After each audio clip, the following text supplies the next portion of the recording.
Crying face, listen to this if you can't stop crying dizzy. The voice is gentle, almost a whisper. The kind of voice you hear when someone finally sees your pain without asking you to hide it. There is a special kind of exhaustion that comes from crying too much. Not the kind that sleep can fix. Not the kind you can wipe away with a tissue. The kind that comes from your soul. The kind of crying that isn't just tears. It's release. If you're listening to this right now, maybe your chest feels tight. Maybe your heart feels bruised. Maybe you're not even sure why you're crying anymore. You just know you can't make it stop. And maybe, deep down, you're afraid that nothing will ever get better. But let me tell you something that no one says often enough. Crying doesn't mean you're weak. It means you've been strong for far too long. Walter Riso once wrote, asterisk, what you don't express, you imprison. Asterisk. And maybe these tears you're shedding now, they're not a breakdown. They're a release. Your heart is spilling out everything you've held inside because it can't carry the weight alone anymore. You see, tears are truth. Tears are honesty. Tears are the body's way of saying, please stop pretending you're okay. We live in a world that tells you to hold it together, to be strong, to smile, to stay positive. But nobody warns you how painful it is to swallow sadness day after day until it becomes a knot in your throat. Crying is not the problem. What's hurting you is the silence that came before the tears. The moments you hid your feelings because you didn't want to burden anyone. The moments you said, I'm fine, when your heart was begging for someone to notice. The moments you held back tears until you were alone in your room. Your pillow the only witness to your breaking. Maybe today was the day your strength ran out. And that's okay. Strength isn't infinite. And it isn't measured by how well you hide your pain. Real strength is being human enough to feel. And right now, you're feeling everything at once. Emotions you didn't ask for. Memories you thought you had healed. Fear you can't name. Sadness you didn't expect. Loneliness that feels heavier because no one seems to understand. But listen carefully. Your tears are not a sign that you're losing it. They're a sign that you're healing something you've ignored for too long. Crying is the body's emotional detox. A sacred moment where the truth escapes through your eyes. Let me tell you something else. You don't have to justify your pain. You don't need a dramatic reason to cry. Sometimes the soul just cracks under the pressure of being strong every day. Maybe life hit too hard this week. Maybe someone you trusted hurt you. Maybe you're grieving something you never got. Maybe you're overwhelmed and don't know where to start. Or maybe the tears don't even have a clear reason. And that's still valid. You're allowed to feel. You are allowed to break. You are allowed to release the storm inside you. Because here is the twist you may not see yet. Your tears are not drowning you. They're cleansing you. Stay with me, because in part 2, we will go deeper into the truth behind the pain and what your tears are trying to tell you. The tone deepens, still gentle, but now more knowing, like someone speaking directly to the part of you that hurts the most. There is a moment, somewhere between the tears and the silence, where you start asking yourself questions you don't want to answer. Why is this happening to me? When will this pain go away? Why do I feel so alone? Why can't anyone understand how much I'm struggling? And maybe the hardest one of all, what's wrong with me? But let me clear something right now. Nothing, absolutely nothing is wrong with you for feeling deeply. Crying doesn't mean you're broken. Crying means you're honest. Walter Riso says, asterisk, emotions are neither good nor bad. They simply reveal your internal truth. Asterisk. So if you're crying endlessly, it means a truth inside you is demanding to be seen. Your tears are messages, signals, warnings, answers. You cry because you cared too much. You cry because you carried too much. You cry because you kept going even when your heart was begging you to stop. You cry because you betrayed your own needs while trying to meet everyone else's. Your tears are telling you, you've been hurting silently. Maybe you've been dealing with disappointment after disappointment, smiling through each one because you didn't want to cause trouble. Maybe you're grieving the person you used to be before life hardened you. Maybe you're exhausted from pretending you're strong for others while falling apart internally. Maybe it's heartbreak. Maybe it's pressure. Maybe it's childhood wounds resurfacing. Maybe it's loneliness disguised as independence. Maybe it's burnout. Maybe it's fear of the future. Maybe it's 100 little pains that snowballed into a collapse. Your tears are not weakness. Your tears are wisdom. They show you what you've avoided, what you've suppressed, what you've carried too long. But here's the twist. You haven't been crying because you're weak. You've been crying because you survived things that would have destroyed someone else. Your tears are not the sign of a failure.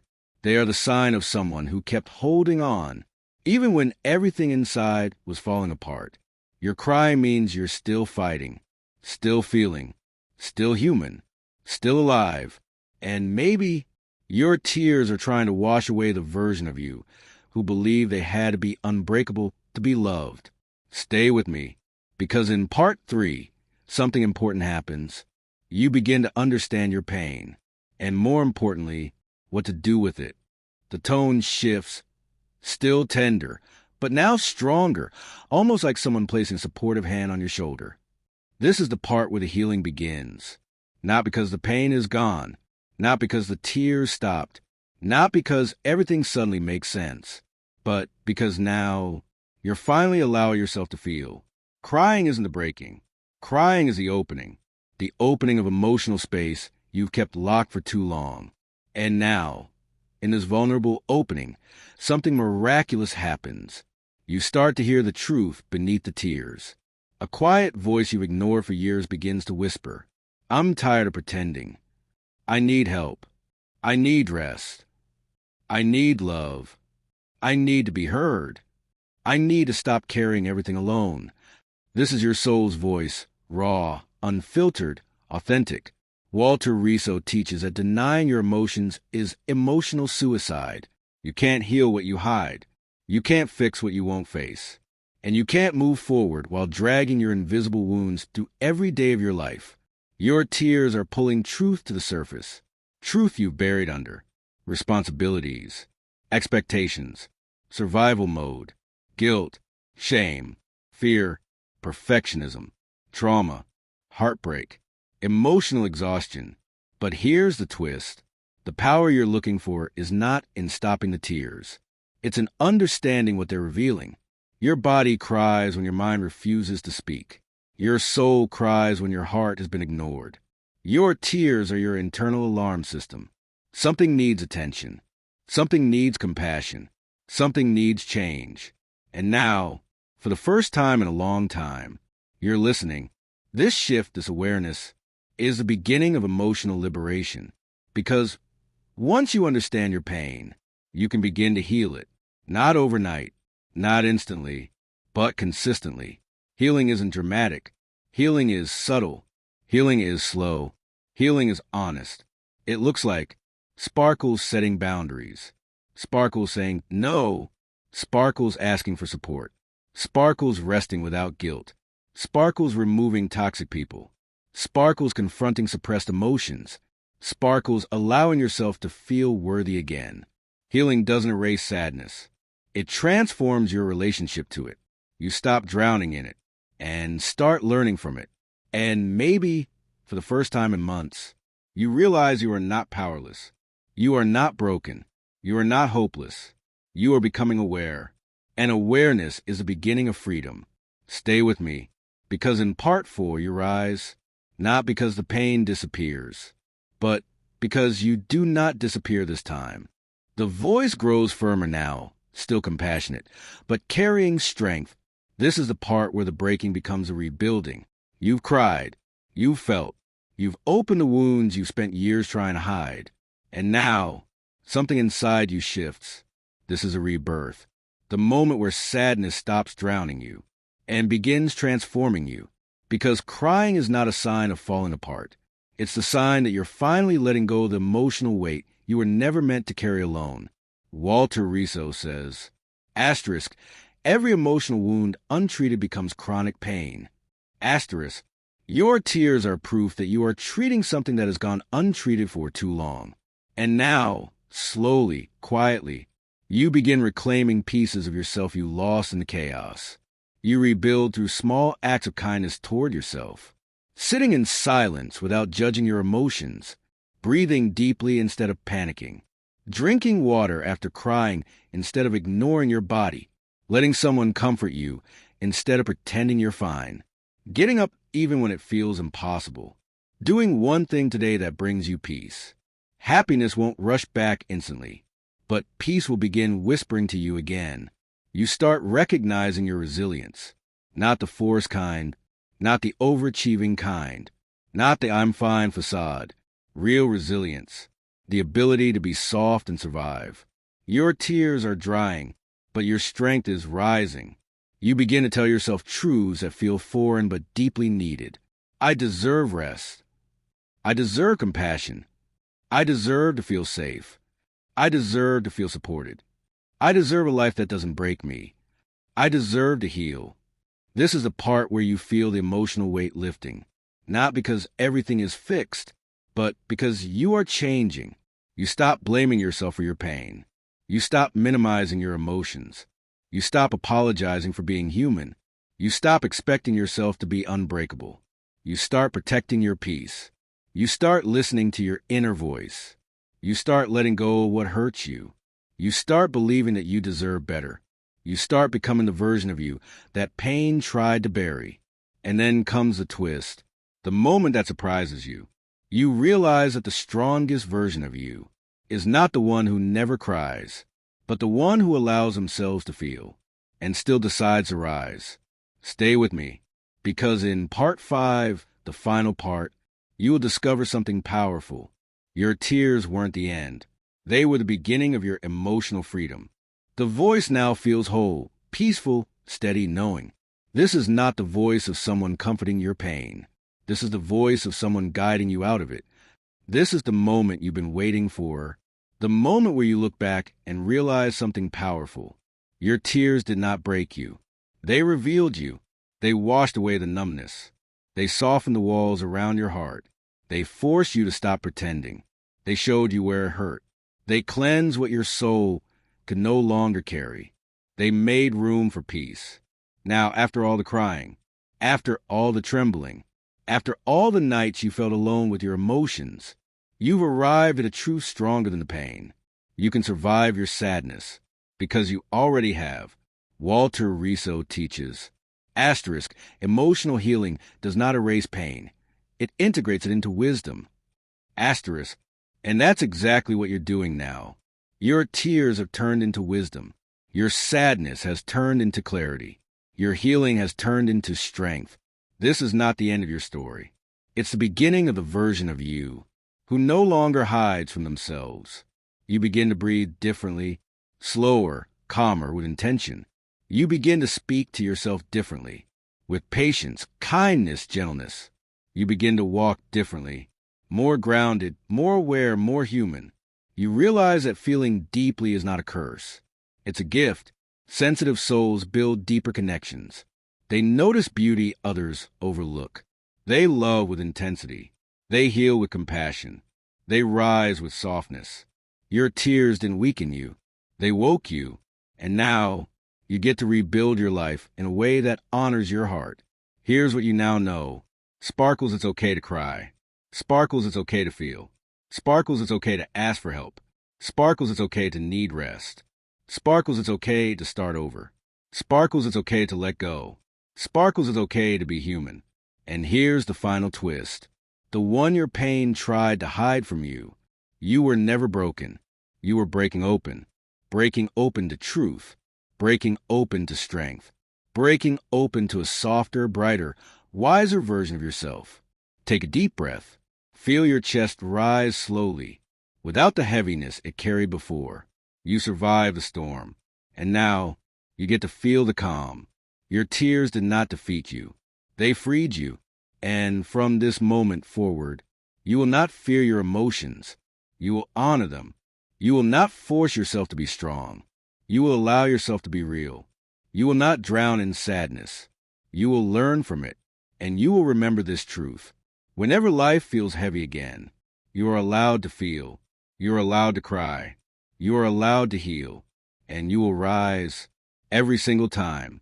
As long as you never abandon yourself, this is your rebirth. This is your healing. This is your new beginning. The voice now feels like a sunrise, quiet, gentle, but undeniably full of hope. This is not the voice of someone comforting your tears anymore. This is the voice of someone reminding you who you are becoming. You made it to part 6, and that already says something important about you. You are not someone who gives up. You are someone who continues, even when the world, your mind, and your heart feel heavy. And now, this part is different. This is where we talk about life after the tears. Because your story doesn't end the moment you stop crying. It begins there. There is a moment, subtle, quiet, almost sacred, when sadness starts loosening its grip on your heart. Your breathing gets easier. Your thoughts grow lighter. Your tears no longer feel like storms, just raindrops cleansing the dust left from emotional battles. And that moment, it's not dramatic. It's not loud. It's not cinematic. It's peaceful, almost too peaceful to trust at first. You might ask yourself, is this calm real? Is it about to hurt again? Am I allowed to feel better? But listen closely. You are not betraying your pain by healing. You are honoring it. Walter Riso says, asterisk, healing is not forgetting. It's giving new meaning to what happened. Asterisk, and now you are beginning to give meaning to your tears. You are no longer crying because you're breaking. You are crying because you're releasing, because you're cleansing, because you're becoming. And here's the twist you may not realize yet. Your sadness is transforming into wisdom. You start to see what wounded you, what shaped you, what strengthened you, what taught you, and what no longer deserves a place in your future. This is where emotional clarity begins. You stop blaming yourself for your emotions and begin understanding them. You stop drowning in grief and start swimming toward truth. You stop being afraid of your feelings and begin embracing them as guides. And then, without warning, you begin to bloom again. Not like before, not like the old you, but like someone brand new. Someone who knows themselves. Someone who honors their heart. Someone who doesn't apologize for their feelings anymore. Someone who understands that healing is not linear, but sacred. You notice yourself becoming softer in the ways that matter, and stronger in the places that once felt fragile. You begin valuing your peace more than the approval of others. You begin choosing your happiness over your habits of self-neglect. You begin protecting your energy like it's something precious, because now you know it is. And here is the most beautiful twist of all.